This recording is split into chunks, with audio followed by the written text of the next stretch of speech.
Hey folks, Scott Rinehart here, and today we're talking all about pensions. Now, I'm going to caveat it with we are going to talk at a high level on pensions. I'm not going to go into the details of exception basis, so your situation is going to be different from what we talk about today.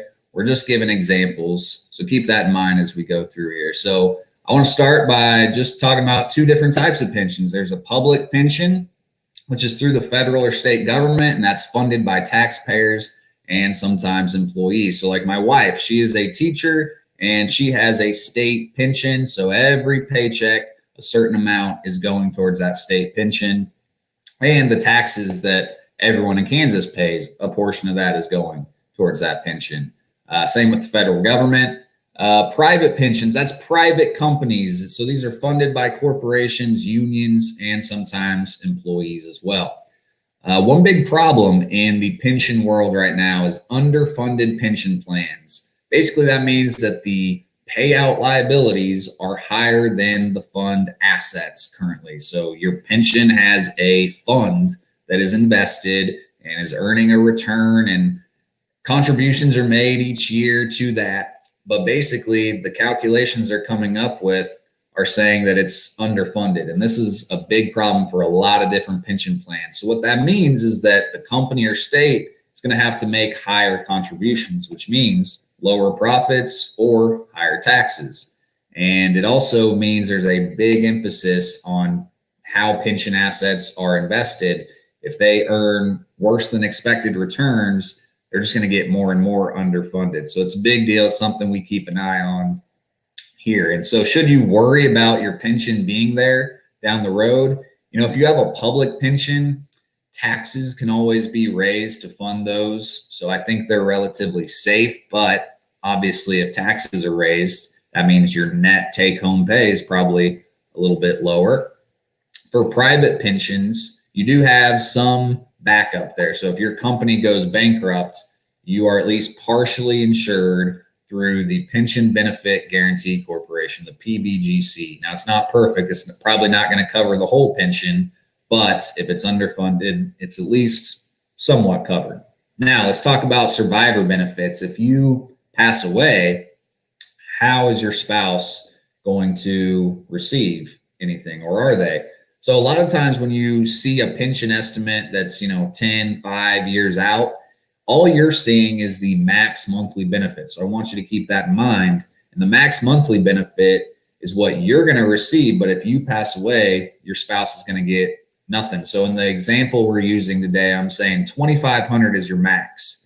So now let's say you take a 50% joint and survivor benefit. You're going to take a little bit of a haircut each month. But if you pass away, now your spouse gets 50%. So that would be $2,300 versus $1,167.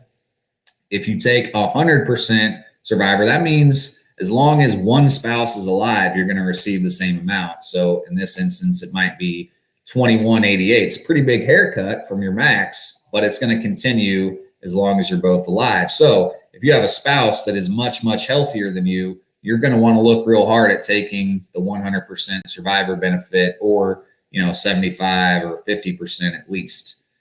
There's also a type of survivor benefit called a certain option. So it might be you have a 5-year or 10-year, 15-year certain option. And this means any beneficiary will receive that monthly amount for that number of years. So if you take the 10-year certain benefit, no matter if it's you and your spouse, or if you're single, you can take this, and it could go to your kids or to your other beneficiary, but it might be $2,400. They're going to guarantee that they're going to pay out for 10 years. If you die anytime in that period, they're still going to pay it out for 10 years. But year 11, if you pass away, it's gone.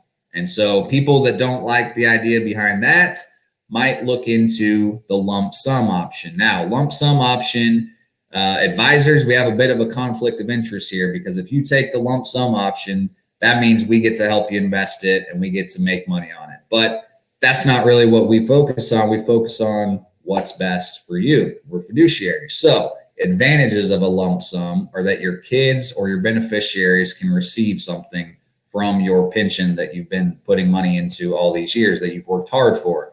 The money is in your control. Now, sometimes this can be a disadvantage, but it's in your control, not the company or the state's control. It also gives you more tax planning flexibility. So if you would have received $2,500, but you don't need $2,500 one month, that gives you the ability to not take that amount and cause that taxable income.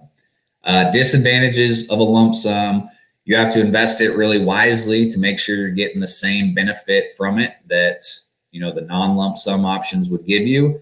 It requires more spending discipline. When you get a big chunk of money, say you get $500,000 plopped into an IRA. Oh, that's a big point of lump sums. Make sure you roll it into an IRA so you don't get taxed on the whole thing at once. But if you have a big $500,000 IRA, all of a sudden, it's hard to not want to go out and buy a bunch of new stuff. But if you go out and buy a bunch of new stuff, you might have just cut your pension in half real quick. You don't want to do that. And then finally, you also lose the PBGC protection, that pension benefit guarantee. You lose that protection if you take the lump sum. So that's why a lot of times, we might put your lump sum, if you take one, partially into some sort of insurance product that gives you that protection anyway. Now, lump sums matter, or have some certain things that matter, and one of them is interest rates. Interest rates have a big effect on your lump sum. So when interest rates increase, your pension lump sum decreases, and vice versa. If interest rates decrease, your lump sum will go up. And so that's why right now in 2020, lump sums have gone up. Interest rates have come way down here in 2020. So those lump sum amounts have gone up, and it might allow you to retire a year or two earlier. So for example, if your lump sum is $500,000, a change in the rate being used of just 1% could raise or lower that lump sum by up to $75,000. It can have a huge effect by just a small change in interest rates, because what the companies are doing, they're calculating how much is the value of that income stream over time. And one of the assumptions they use in that calculation is the interest rate. So that's why it has such a big effect on your lump sum. So which is best for you? I can't answer that in this video. It's a very personal decision. If you are not very healthy, maybe you have some health issues, maybe a lump sum makes sense because you're not going to live long enough to make those monthly amounts amount to anything. If you have a spouse that is much healthier than you, then taking a joint option is probably a good option for you. But it depends so much on the individual person's needs, and you really just need to talk to someone to get that all figured out. There's no one size fits all answer. Lump sums are a little more attractive at the moment just because of where interest rates are. But for you, it just might not make sense to take a lump sum. So if you need to talk about it, you know where to find us, 844-CARLSON or carlsonfinancial.com. Have a good rest of your day.